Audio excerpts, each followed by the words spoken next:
The stainless steel doors of operating room 4 swung open, and the hospital's top surgeon pointed a trembling, blood-stained finger at the quiet scrub nurse. "Get out. You're fired." He expected her to argue. He expected tears, excuses, maybe even an apology. What he didn't expect was a 4-star military convoy locking down his hospital less than an hour later. To the administration of Mercy Presbyterian Hospital in Chicago, Margaret Sullivan was just another employee number on a payroll sheet. To the junior residents, she was Maggie, the quiet scrub nurse who never joined post-shift drinks, never shared stories about her past, and always wore long-sleeved scrubs, even during the suffocating heat of a Midwest summer.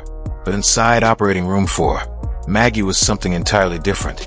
She was the invisible force that kept chaos under control. She possessed an eerie calm that seemed almost unnatural. While alarms blared and monitors screamed, her pulse never appeared to rise. She moved with flawless precision, placing retractors, forceps, and scalpels into surgeons' hands a fraction of a second before they requested them. Her pale blue eyes missed nothing, and Dr. Oliver Stanton hated her for it. At 42 years old, Stanton was Mercy Presbyterian's golden boy. He was the chief of trauma surgery, an Ivy League-trained surgeon with a flawless reputation and an ego to match. His expensive Italian suits, prestigious credentials, and endless praise from hospital leadership had convinced him he was untouchable. In Stanton's mind, the operating room was his kingdom. The patients were his responsibility, the residents were his students, and the nurses were tools. Useful tools, perhaps, but tools nonetheless. For months, a quiet war had been brewing between him and Maggie. Stanton thrived on drama. He barked orders, demanded perfection, and occasionally hurled instruments when procedures became difficult. Most staff members learned to stay silent and avoid provoking him. Maggie never reacted. When he exploded in anger, she simply stood there wrapped in sterile blue, waiting patiently for the storm to pass. Her silence irritated him. Her competence infuriated him. Lately, Stanton had begun noticing something troubling. Maggie wasn't merely anticipating his needs. She was preventing his mistakes. The realization haunted him. Just a week earlier, during a complex thoracic surgery, Stanton had nearly severed an anomalous pulmonary artery hidden beneath scar tissue. As his scalpel moved toward the vessel, a Kelly clamp suddenly appeared in his line of sight. The interruption forced him to stop. When he glanced up, Maggie stood motionless, expressionless, calm. Only later did Stanton realize what had happened. She had saved him from causing a catastrophic hemorrhage. A patient could have died. His career could have ended. Yet instead of gratitude, Stanton felt resentment. He felt corrected, managed, humiliated by a woman who earned a fraction of his salary and held no medical degree. Several days later, after a routine bowel resection, the tension finally surfaced. "Sullivan," Stanton snapped while scrubbing out. The harsh fluorescent lights reflected off the mirrors as he aggressively scrubbed soap from his forearms. "You've been hovering lately." Maggie calmly dried her hands with a sterile towel. "I assist where the flow requires, doctor." "The flow?" Stanton scoffed. He tossed his towel into a nearby bin. "You aren't a surgeon here, Margaret. You don't dictate the flow." His voice grew sharper. "You hand me instruments. That's your job. If I ask for a sponge, you give me a sponge. If I need time to think, you stand still and wait." He stepped closer. "You are overstepping." Maggie's face remained unreadable. "Understood," she said softly. The lack of emotion only fueled his anger. Stanton sneered. "I know your type. A few years in some rundown clinic, and suddenly you think you're a doctor. Maybe you've watched too many medical dramas." She said nothing. "Stay in your lane, Sullivan. Otherwise, I'll have you transferred to pediatrics, where you can hand out lollipops." Not a single muscle in Maggie's face moved. She simply removed her surgical gown and disposed of it. As she turned away, the collar of her undershirt shifted slightly, revealing the edge of a thick, jagged scar running across her shoulder. It was a detail Stanton never noticed. He was far too busy admiring himself in the mirror, and he had absolutely no idea that the quiet woman he had just humiliated carried a past far more dangerous and far more impressive than anything listed on her hospital personnel file. "Have a good evening, Dr. Stanton." Maggie's voice remained calm as she quietly walked out of the scrub room. There was a slight limp in her left leg, barely noticeable unless someone knew to look for it. Most people never did. The lingering ache was a reminder of a life Dr. Oliver Stanton could never imagine. Long before she became a scrub nurse at Mercy Presbyterian Hospital, Margaret Sullivan had spent 6 years attached to a classified Joint Special Operations Command unit deployed in Afghanistan's dangerous Karangal Valley. She hadn't been just a nurse. She had been a combat surgical specialist. Maggie had stabilized critically wounded soldiers inside violently shaking Black Hawk helicopters while enemy gunfire tore through the darkness. She had worked with mud, blood, and dust covering her arms. She had performed emergency airway procedures under impossible conditions and kept dying men alive with little more than training, determination, and whatever supplies were available. Compared to that life, Stanton's operating room felt peaceful. Compared to incoming mortar fire, his temper tantrums barely registered. The truth was that Maggie preferred the quiet. She had left military service carrying invisible wounds. Nightmares still woke her in the darkness. Certain sounds still triggered memories she wished she could forget. The medals she had earned remained hidden inside a shoebox at the back of her closet. She never displayed them. She never talked about them. The scrub nurse position had seemed perfect. No command decisions. No battlefield triage. No responsibility for deciding who lived and who died. She simply handed over instruments and went home. Unfortunately, Faye had other plans. The storm arrived on a Friday night in late October. Freezing rain coated Interstate 90 in a sheet of black ice, turning the highway into a death trap. Within minutes, a devastating 15-car pileup involving a commuter bus and a logging truck sent dozens of victims flooding into Mercy Presbyterian's emergency department. The hospital transformed into chaos. Overhead pages echoed constantly through the hallways. Stretchers rolled through crowded corridors. Doctors and nurses rushed from room to room as trauma victims continued arriving. The smell of blood, antiseptic, and rain-soaked clothing filled the air. For Maggie, it felt uncomfortably familiar. Inside Operating Room 4, the atmosphere was suffocating. The patient was 22-year-old Toby Harris. His sedan had been crushed beneath the logging truck. Multiple ribs were shattered. Internal injuries were extensive. Blood pressure was falling rapidly. Pressure is 60/40 and dropping. The anesthesiologist shouted while staring at the monitor. Sweat dripped down his forehead. "We're losing him, Oliver."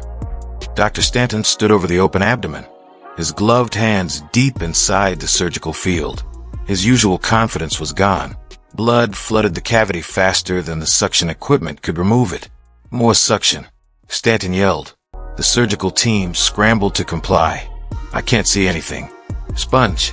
Another lap sponge. Maggie immediately placed the sponge into his hand. Then she studied the wound. The pattern looked wrong. Years of battlefield medicine had taught her to recognize bleeding even when she couldn't directly see its source. "It's not in the abdomen," she said quietly. Stanton didn't even glance at her. "Shut up, Sullivan. I didn't ask for your opinion. It's not the spleen." "It has to be. The spleen is intact," Maggie replied calmly. Her eyes never left the patient. "The blood is coming from above the diaphragm. It's likely a descending aortic tear. You need to open his chest." The room fell silent. Stanton's head snapped upward. "I am the surgeon," he roared. His voice echoed against the tiled walls. The monitors continued their frantic beeping. The patient's blood pressure dropped even further. "Clamp," Stanton shouted. "Give me a right-angle clamp." Maggie picked up the instrument, but for the first time, she hesitated. "Doctor," she said firmly, "if you don't open his chest and cross-clamp the aorta immediately, his brain will be deprived of oxygen." Her voice remained steady. "He will die on this table." "Give me the damn clamp."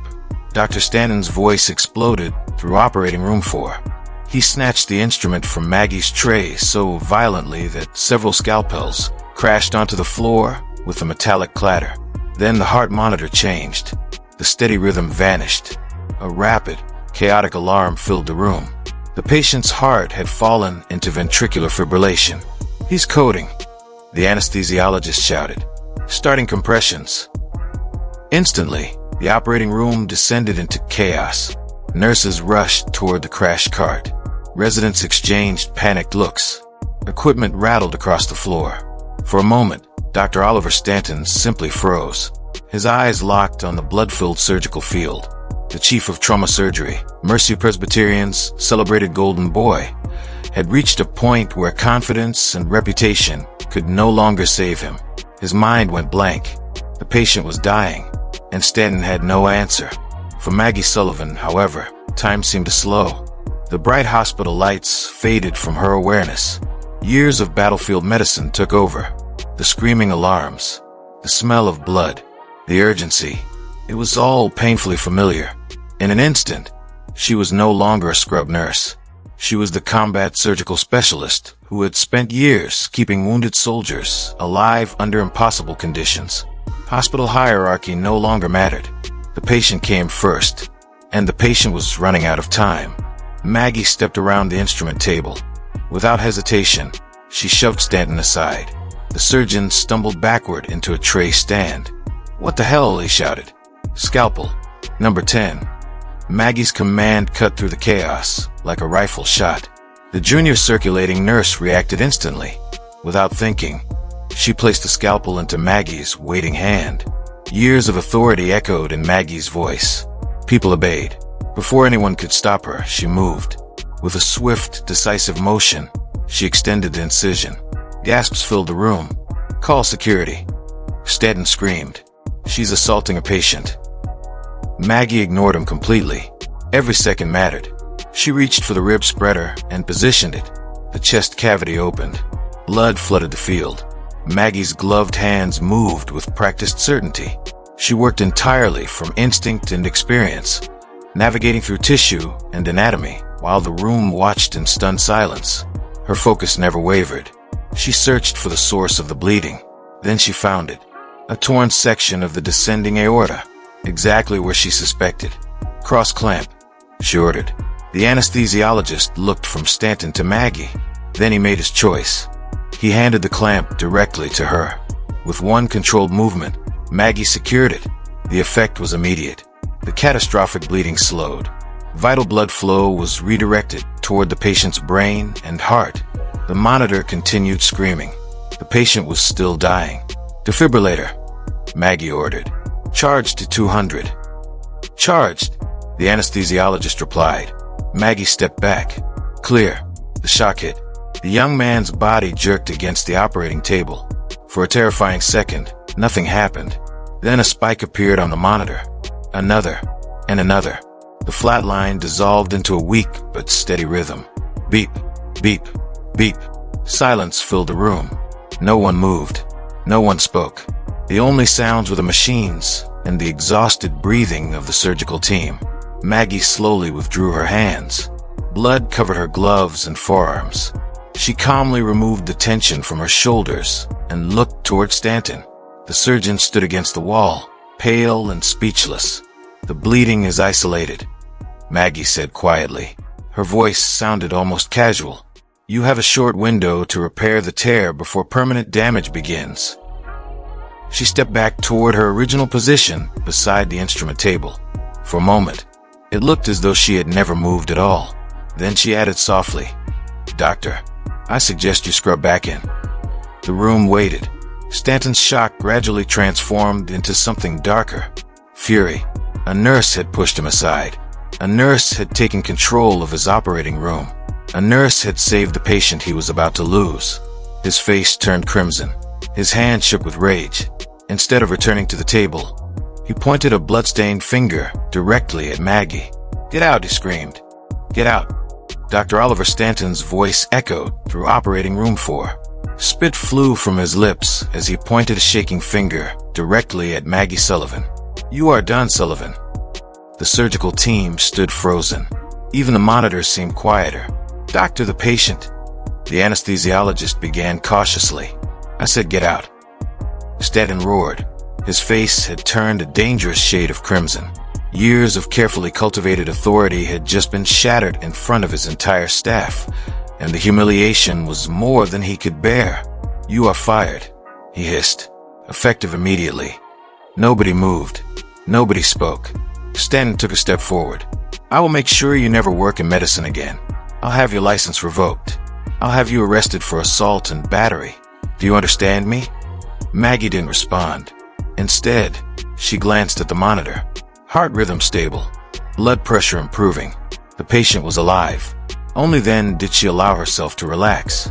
Slowly, she peeled off her bloodstained gloves and tossed them into a biohazard container.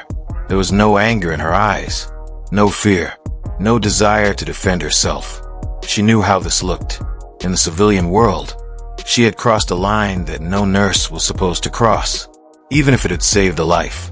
"Close him properly, Oliver," she said quietly. Stanton's jaw tightened. "His internal mammary artery is fragile. Be careful." Without another word, she turned and walked out. The stainless steel doors swung shut behind her.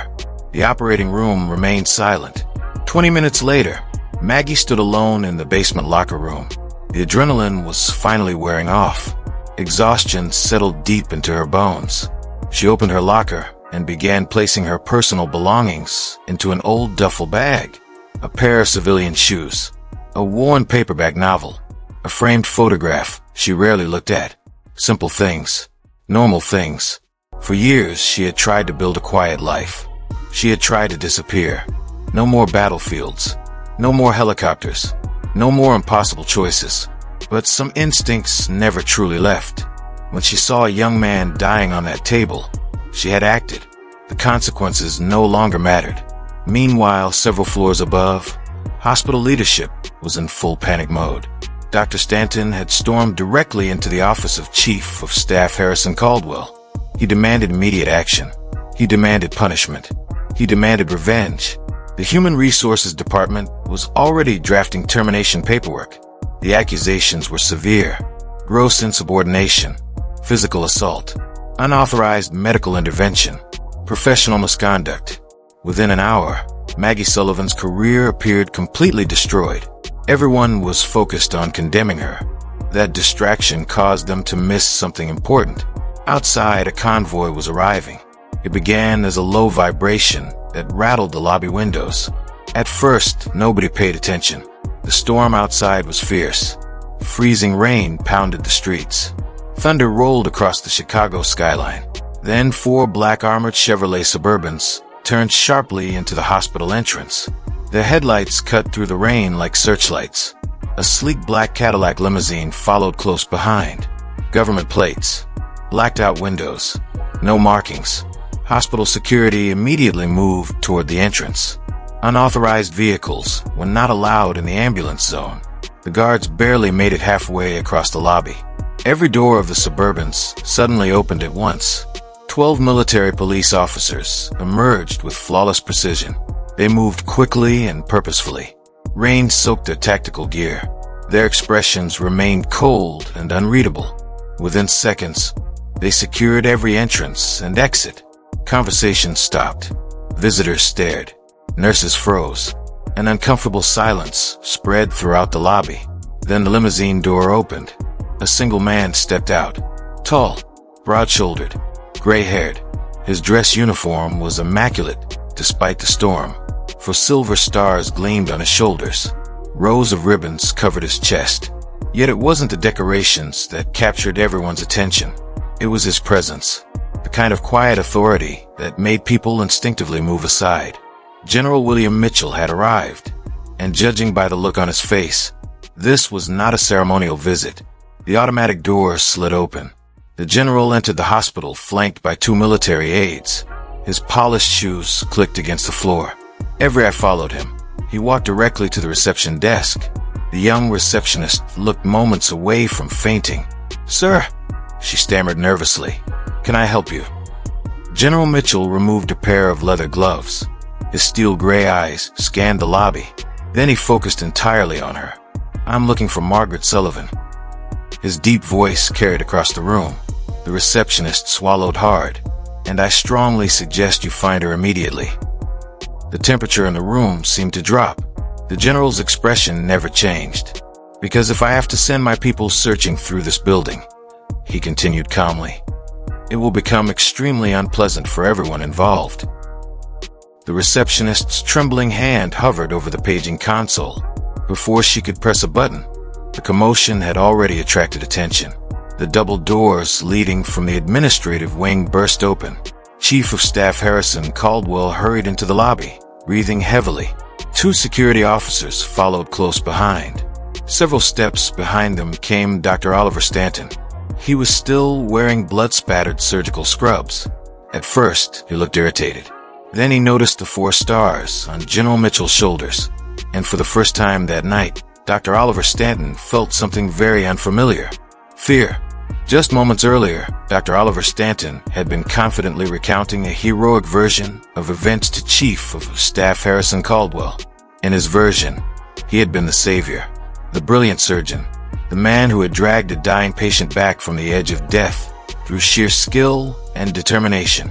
That narrative collapsed the instant he saw armed military police securing the hospital entrances. His confidence vanished. Confusion took its place. What is the meaning of this? Caldwell demanded as he marched across the lobby. He adjusted his wire-rimmed glasses and stared at the military personnel now positioned at every exit. This is a private civilian hospital. You can't simply lock down the building. The tall officer standing at the center of the formation slowly turned toward him. General William Mitchell's expression never changed. His eyes were cold and unyielding. "I am General William Mitchell, Commander of United States Army Forces Command." The lobby fell silent. Approximately 1 hour ago, I was informed that my son, Tobias Mitchell, was transported to this hospital following a major collision on Interstate 90. His voice remained calm. "My security detail has secured the perimeter to ensure his safety." Then his gaze swept across the room. "Now tell me." The temperature seemed to drop. "Where is Margaret Sullivan?" The color drained from Stanton's face.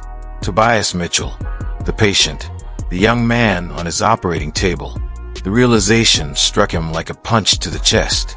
The dying trauma victim had been the son of one of the most powerful military officers in the country. For a brief moment, panic surfaced. Then Stanton's ego took control. This was an opportunity, a chance to secure recognition from a 4-star general. He stepped forward and straightened his shoulders. "General Mitchell," he said, adopting his most professional tone. "I'm Dr. Oliver Stanton, Chief of Trauma Surgery." Mitchell looked at him without expression. "I was the lead surgeon treating your son." Stanton nodded solemnly. It was an extraordinarily difficult case, a catastrophic aortic injury. He lowered his voice dramatically. "At one point, we nearly lost him." Several staff members exchanged uncomfortable glances, but through rapid intervention and decisive surgical action, I was able to stabilize him. A proud smile appeared on his face. "Your son is alive and recovering because we never stopped fighting for him." Silence followed. General Mitchell simply stared. 1 second, 2 seconds, 3. Then he slowly reached into his uniform jacket and removed a rugged military tablet. "That's interesting, Doctor." His voice became noticeably colder, because approximately 20 minutes ago, my medical liaison spoke directly with Dr. Gregory Evans. Stanton froze. The general glanced at the screen. "According to Dr. Evans, you froze during surgery." The lobby became deathly quiet. "You panicked." Mitchell took a step forward. "You lost control of the operation." Another step, and you allowed my son's heart to stop. Stanton's mouth opened. No words came out. "General, that's a complete misunderstanding." The anesthesiologist reported something else. Mitchell's voice suddenly thundered through the lobby.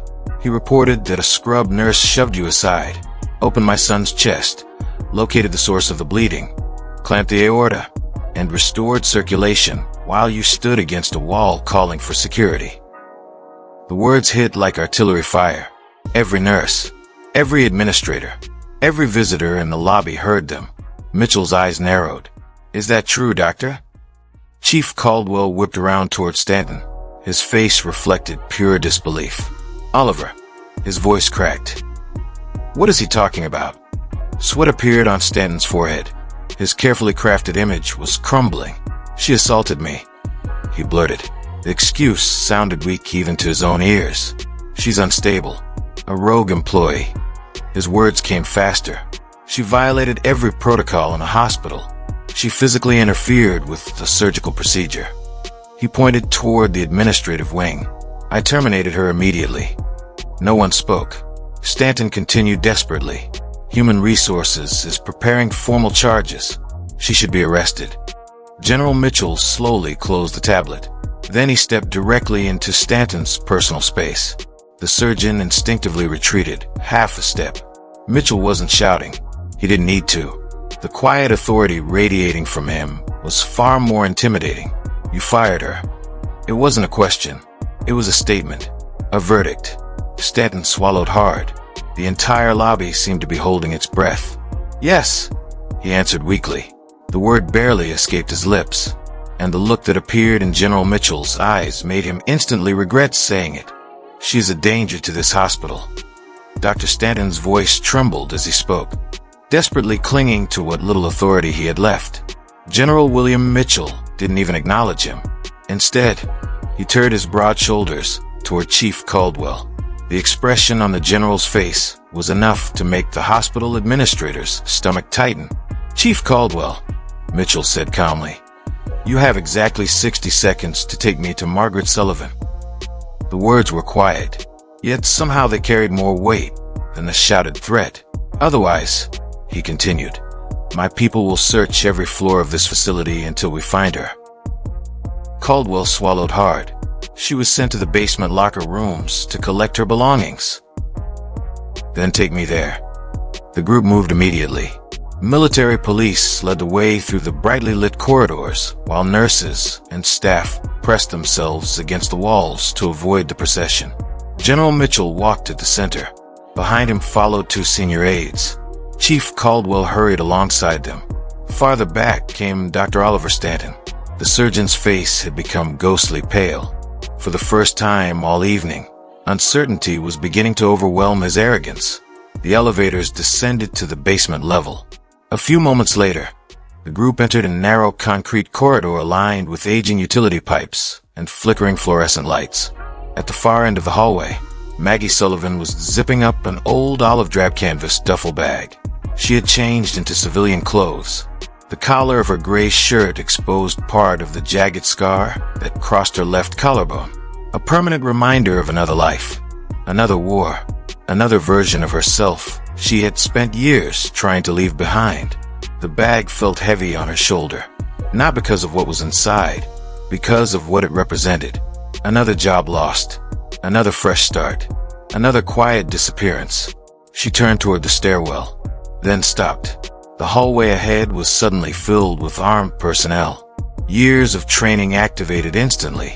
Her posture changed. Her shoulders straightened. Her feet shifted into a balanced stance. Her eyes scanned every exit and angle without conscious thought. Old instincts. Survival instincts.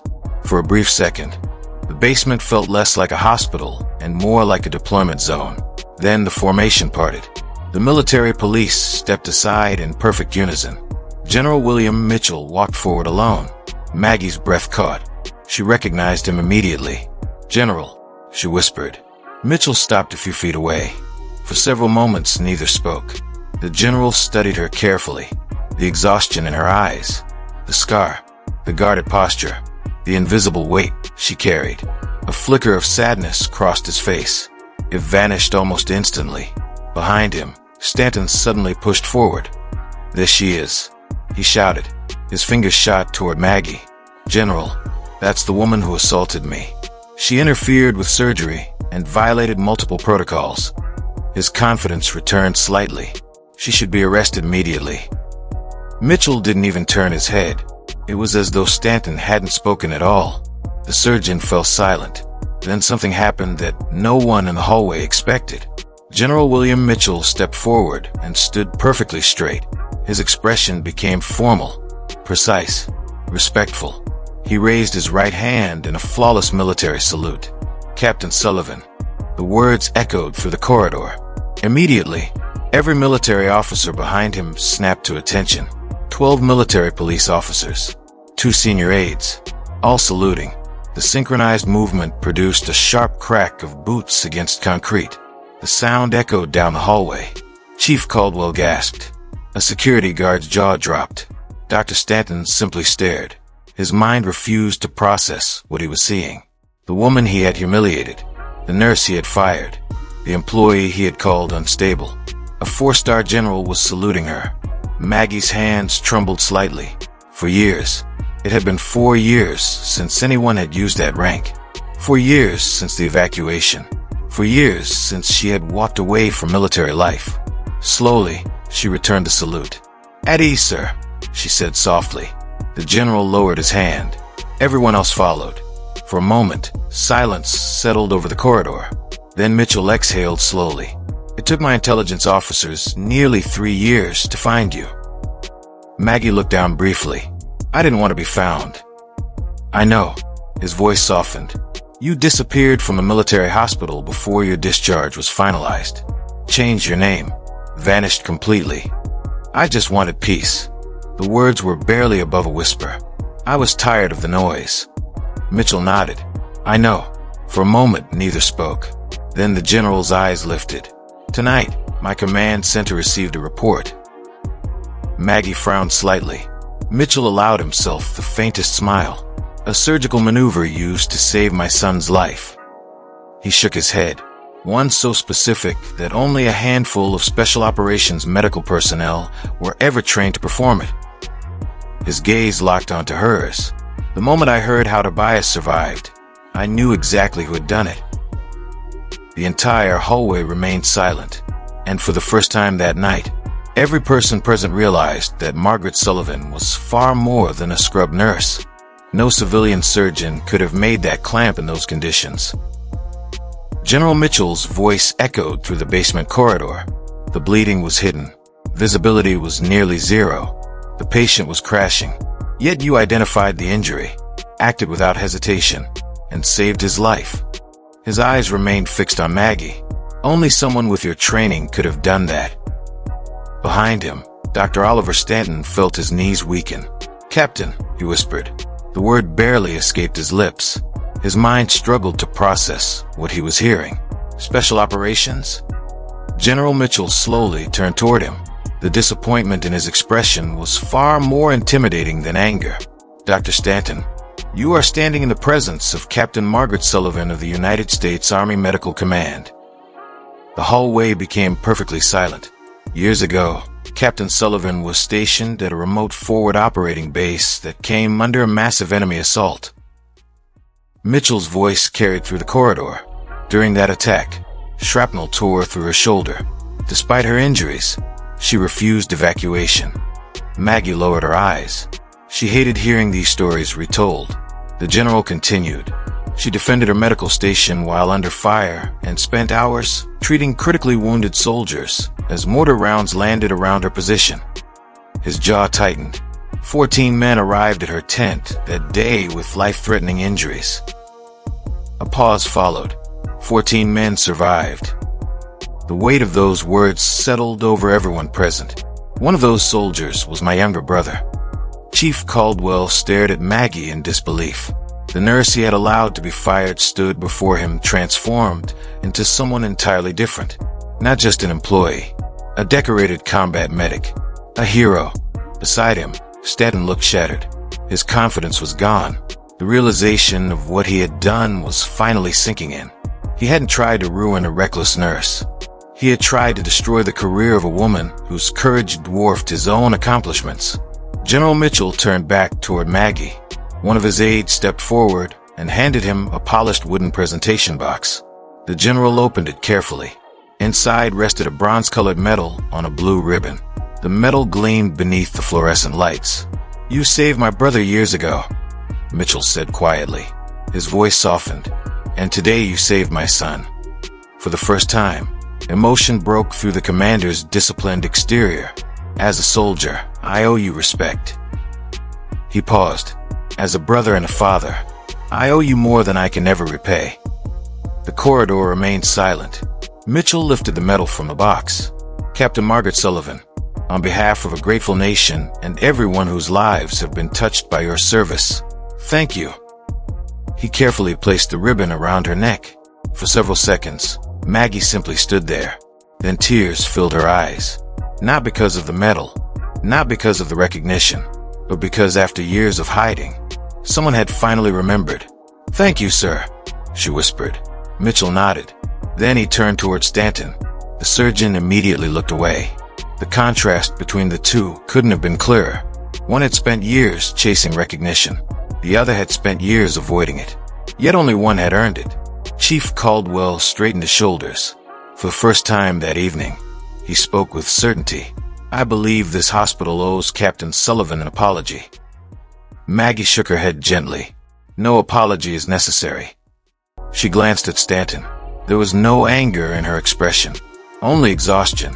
Then she adjusted the strap of her duffel bag. I won't be coming back. The words landed harder than any punishment. She looked at General Mitchell. You mentioned instructional position with military trauma training. A faint smile appeared on her face. I'd like to hear more about it. Mitchell returned the smile. I was hoping you'd say that. Together they turned toward the exit. As Maggie walked away, no one tried to stop her.